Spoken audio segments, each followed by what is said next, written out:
Welcome back to What Can Brown Jazz Vinyl, and welcome to 2023. I thought I'd start off the year with a shootout video. I don't know to what extent these shootout videos are like preferred by folks out there versus maybe some of the other things that I do, like top 10 lists or whatever.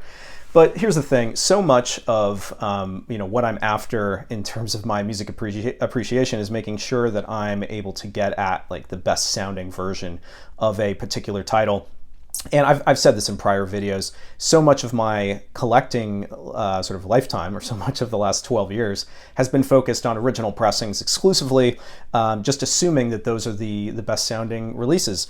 And especially over the last couple of years, I realized that that is not always the case. Sometimes it is, but it is not always the case. And so I wanted to do a shootout video of a brand new release. This was actually put out by the Vinyl Me Please subscription outfit. It was the December title in their classic series or classic sort of release schedule, right? So for those who don't know, Vinyl Me Please, again, subscription model, you pay a certain amount. I think like every quarter you pay for 3 months at a time. And they have like a classic sort of series that you can sign up for. They have, I think, like a pop one or something. I don't even, what's funny is I don't even pay attention to the other ones because I only signed up for the classic one. Anyway, December's title was The Three Faces of Yusef Lateef. It was actually delayed in terms of when they shipped it, and so everybody just got it like, I don't know, over the last 2 weeks or so. And so this is a pretty timely one. And here's the thing: there's a lot of energy around Yusef Lateef lately. It feels like, at least to me, and I think that's probably because of some of his other reissues that have been put out. So Craft Recordings in their small batch series covered Yusef Lateef and did a great job with it. And I think more appreciators of music are looking for more of his stuff. And I personally think that The Three Faces of Yusef Lateef is one of his least known records. And that isn't necessarily, it doesn't deserve that. I mean, it's a great title. I just think people are more focused on, the prestige and new jazz stuff and the Savoy stuff, right? So anyway, let's get into The Three Faces of Yusef Lateef. So what I'm going to compare today in this relatively brief video is the original mono pressing. It looks like this. So obviously the vinyl has that kind of blue deep groove label. And again, mono pressing from 1960. Yeah, that's what that one looks like. And we are going to compare it to the stereo Vinyl Me Please edition. So not quite fair comparison, mono versus stereo, but that's what I had to work with. I've had this mono for some years, and yeah, I just wanted to see what this one would sound like. So a few things about this release. So it is a Vinyl Me Please edition. However, this is in partnership with Craft Recordings. I do not know if Craft Recordings is going to be putting this out independent of Vinyl Me Please, or if it's going to be exclusive to Vinyl Me Please. It seems like it's going to be exclusive because I haven't heard a peep about them releasing it otherwise. But what you get, or how you know really, you see the Craft Recordings serial number that they put on this. They did it again right up here. To sort of take the place, I guess, of the original Riverside one. That's just something that Craft Recordings does. Otherwise, visually, I mean, here's the thing. This is an all analog release. So lacquer's cut from the original analog tapes by Ryan Smith at Sterling Sound. It's pressed on 180 gram vinyl at RTI, and it's got a tip-on sleeve. So this really is the complete package. You could see this sort of thing being put out independent of Vinyl Me Please and being successful. But yeah, here it is. Otherwise, like, I mean, one sort of minor thing, because sometimes I pick out minor things. I really don't care, but sometimes I still mention them. If you look at, and this is going to be hard for you to see, but if you look at the detail around these musicians, well, I guess specifically Lateef, in terms of how he looks, and maybe again here where he's playing, I think, oboe there. I don't know, maybe you can't see it, but I can. The pictures are a lot more washed out on the Vinyl Me Please release, and that includes on the back as well. There's more detail in the photos of the musicians. I mean, whatever, right? But I know a lot of people nitpick these things with new releases. There's a lot of people complaining about the Alice Coltrane Ta the El Dowd in terms of how the cover looked. I thought I'd mention that, yeah, okay, there's a few differences on the cover, but you know, it's not something that that bothers me particularly. So what we're going to do here is what I usually do. We're going to cover a sort of song-by-song assessment or sort of discussion, and then a comparison between the original mono and the later stereo. I'm not going to cover every track on the album. I think I'm leaving out a couple, maybe 2 or 3. But I think you'll get a sense of where my head's at with this release and which sounds better and why. Okay, so first up front, on this album, we do have an interesting lineup. So Yusef Lateef plays 3 instruments, as is suggested here on this cover. He plays tenor, oboe, and flute. He is joined by Ron Carter, not on bass, but on cello. We have Hugh Lawson on piano, as well as Celeste.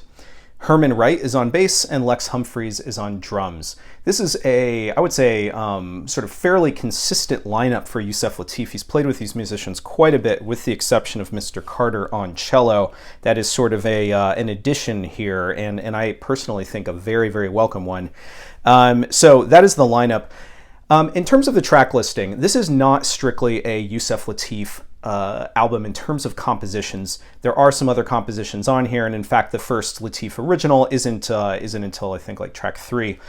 So where this album starts out, and I'm going to kind of reference, I guess, what Lateef plays, because that starts to dictate how I think about some of the songs in terms of which ones I prefer to listen to, as well as some of the comparison notes.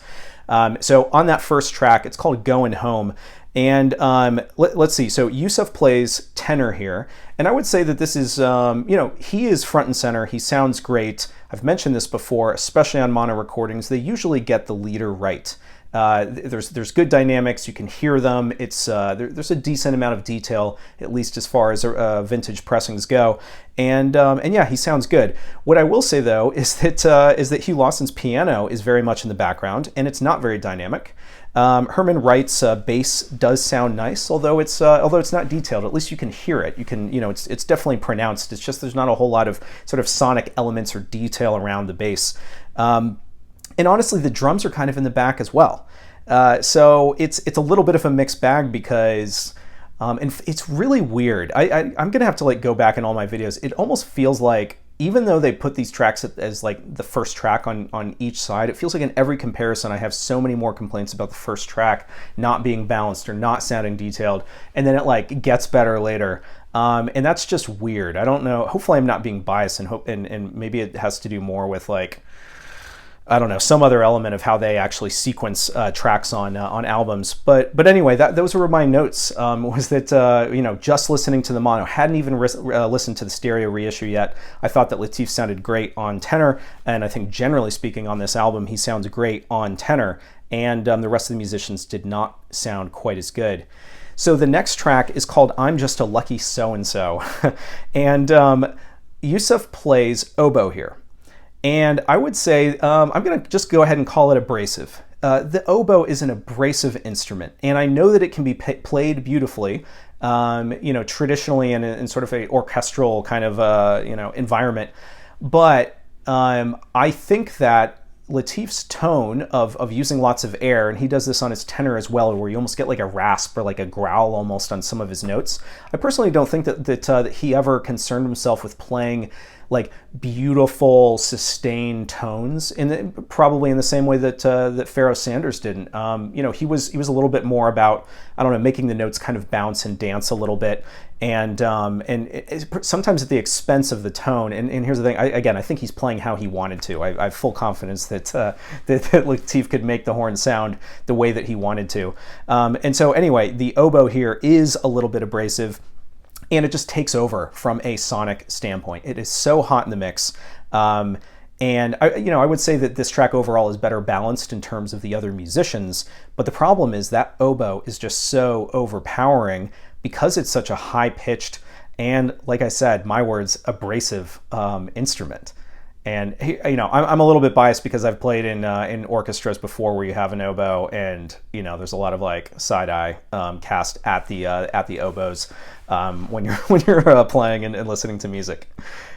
So anyway, that's just I'm just a lucky so and so. The next track actually is one of my favorites, and it is called Quarantine. Great for these times that we live in. So Lateef is back on tenor. Like I said, I think this is one of the better titles here. Herman Wright has a sort of bouncing bass line that sounds really, really great, and there is some detail to it. Let's see, Lex Humphrey's drums very much in the back, along with Hugh Lawson's piano. So again, you have some of these musicians that aren't necessarily front and center for, say, a solo, and when they aren't playing a solo, they're very much pushed to the back, and I wish that they were brought a little bit forward just to create a little bit more sort of better balanced. So how this track kind of turns out is that it seems like it's Lateef and bass in this song, and that's what's prioritized, and that's what sounds the best. And as I'm listening to these songs, it becomes apparent to me that they sound different. The tracks don't really sound that cohesive from track to track in terms of how just the sound is. And I don't know, I find that a little bit problematic with this mono album, because, you know, I'd feel like I'd rather listen to an album that actually sounds like it was all put together like at the same time, like by the same, you know, by the same engineer. And I don't necessarily get that here. So the next track is called From Within. This is a very interesting album. I would say that it kind of sounds Eastern, sort of Middle East in sound, in elements. So Yusef Lateef plays flute here, has a slight echo to it. And I've heard that before, actually, in a variety of albums that have flute, where they sort of add this echo. I'm not sure exactly why. I don't know if they were concerned about it, you know, sort of competing perhaps with the rhythm section, and so they wanted to add this additional element to make it kind of a little bit boomier, perhaps. Lex Humphreys plays timpani here that sets a really cool tone, I think, with Ron Carter's cello providing some accents to Lateef's melody. Actually sounds really good. I love the sort of the interaction between these instruments. When Lateef is done, Hugh Lawson plays Celeste, and it really takes over and has just a really nice, almost like childlike feel to it.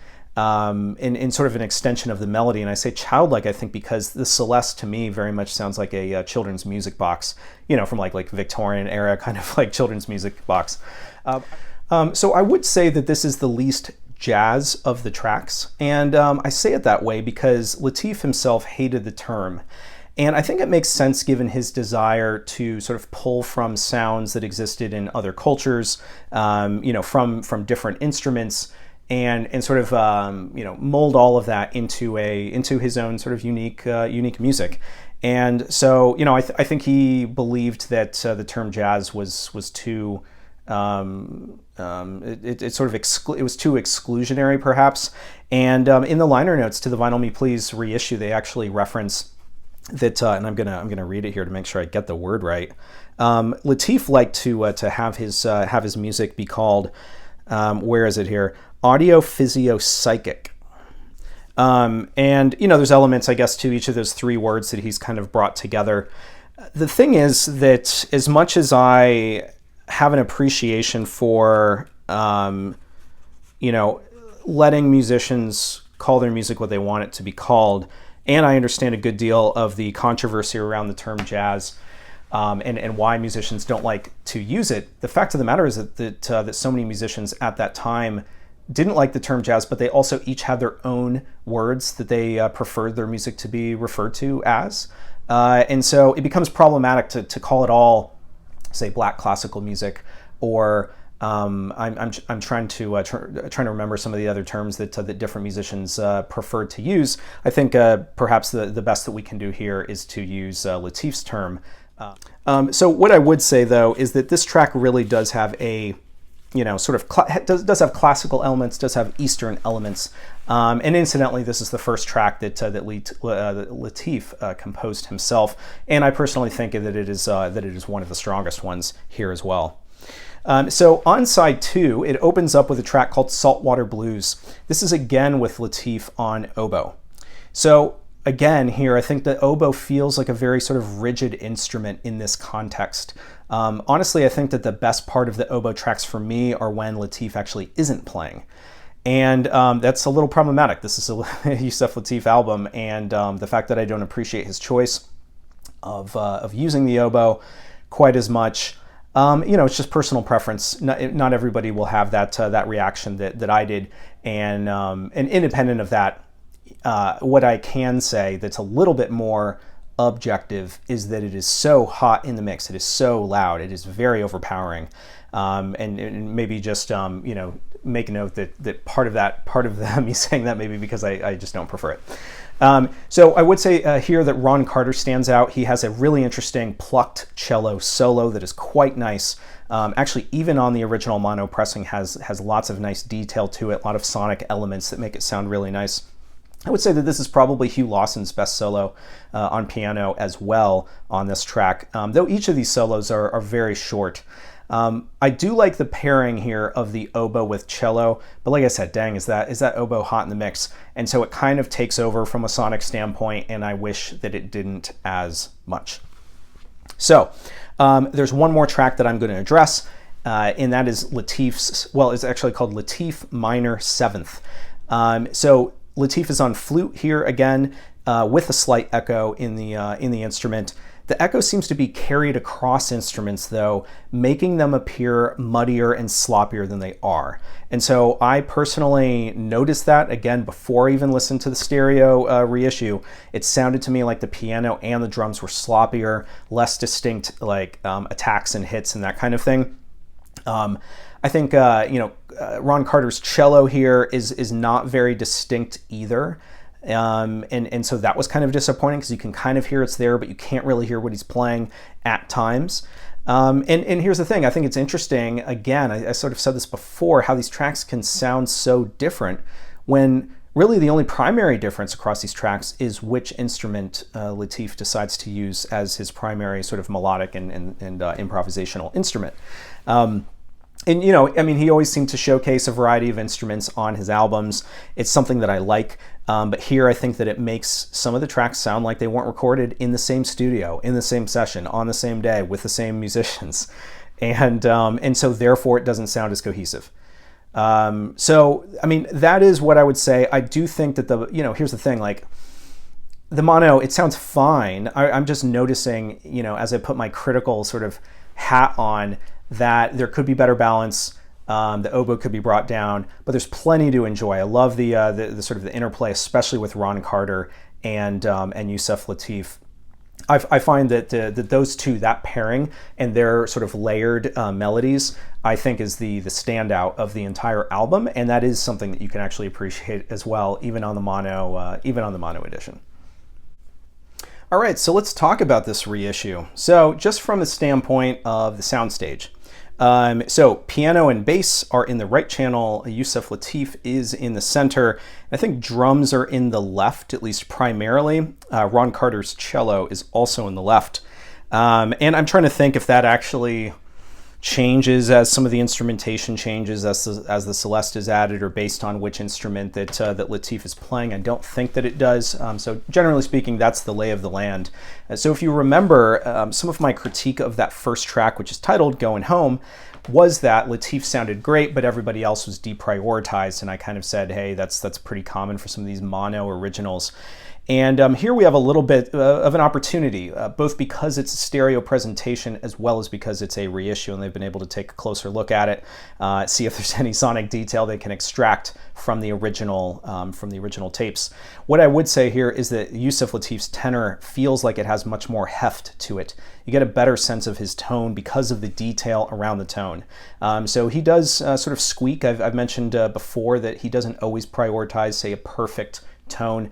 So when he has some sort of squeaks and other kind of sonic elements around his playing, there's actually a lot of detail around some of those subtleties that you notice, and it's kind of nice. The piano is brought forward, I would say, a bit, but the drums are still in the back. And I noted also that there was room noise around those drums, and that isn't necessarily a criticism compared to the original, because the drums were pushed so far to the back that I couldn't even hear that there was room noise around them on the original. And here I noticed that there's a little bit of room noise. And what I mean by that is a little bit of bounce, right? So you can tell that a wall or some other element, some other object must have been close to the drums to provide some sort of like feedback or echo or bounce, from it. And you get a little bit of a sense of room noise with this, especially with this first track. Again, not necessarily a criticism, although certainly room noise can get excessive on certain albums. So moving on to I'm Just a Lucky So-and-So, there is way better balance on this track.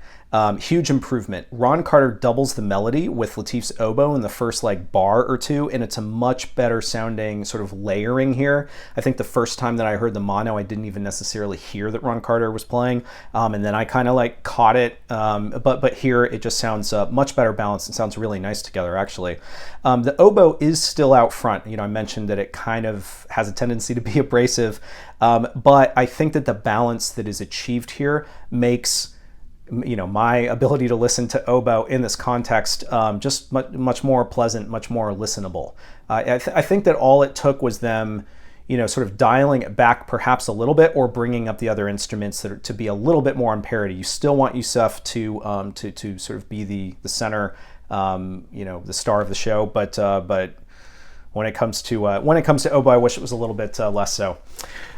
Track 3 is Quarantine, and this is where the biggest difference occurs, I think, on this entire album, and where the music really starts to shine. So as much as there are sonic improvements on tracks 1 and 2, I personally think that it all comes to a head here on Quarantine. So the drums are super precise and engaging. The bass is much better detailed here. Lateef's tenor just sounds fantastic. It's really nice. I would say that the piano is still a little bit in the back. It's there, but here's the thing, that the block chords that Lawson is playing aren't necessarily meant to like overpower anybody. They are a supportive kind of element.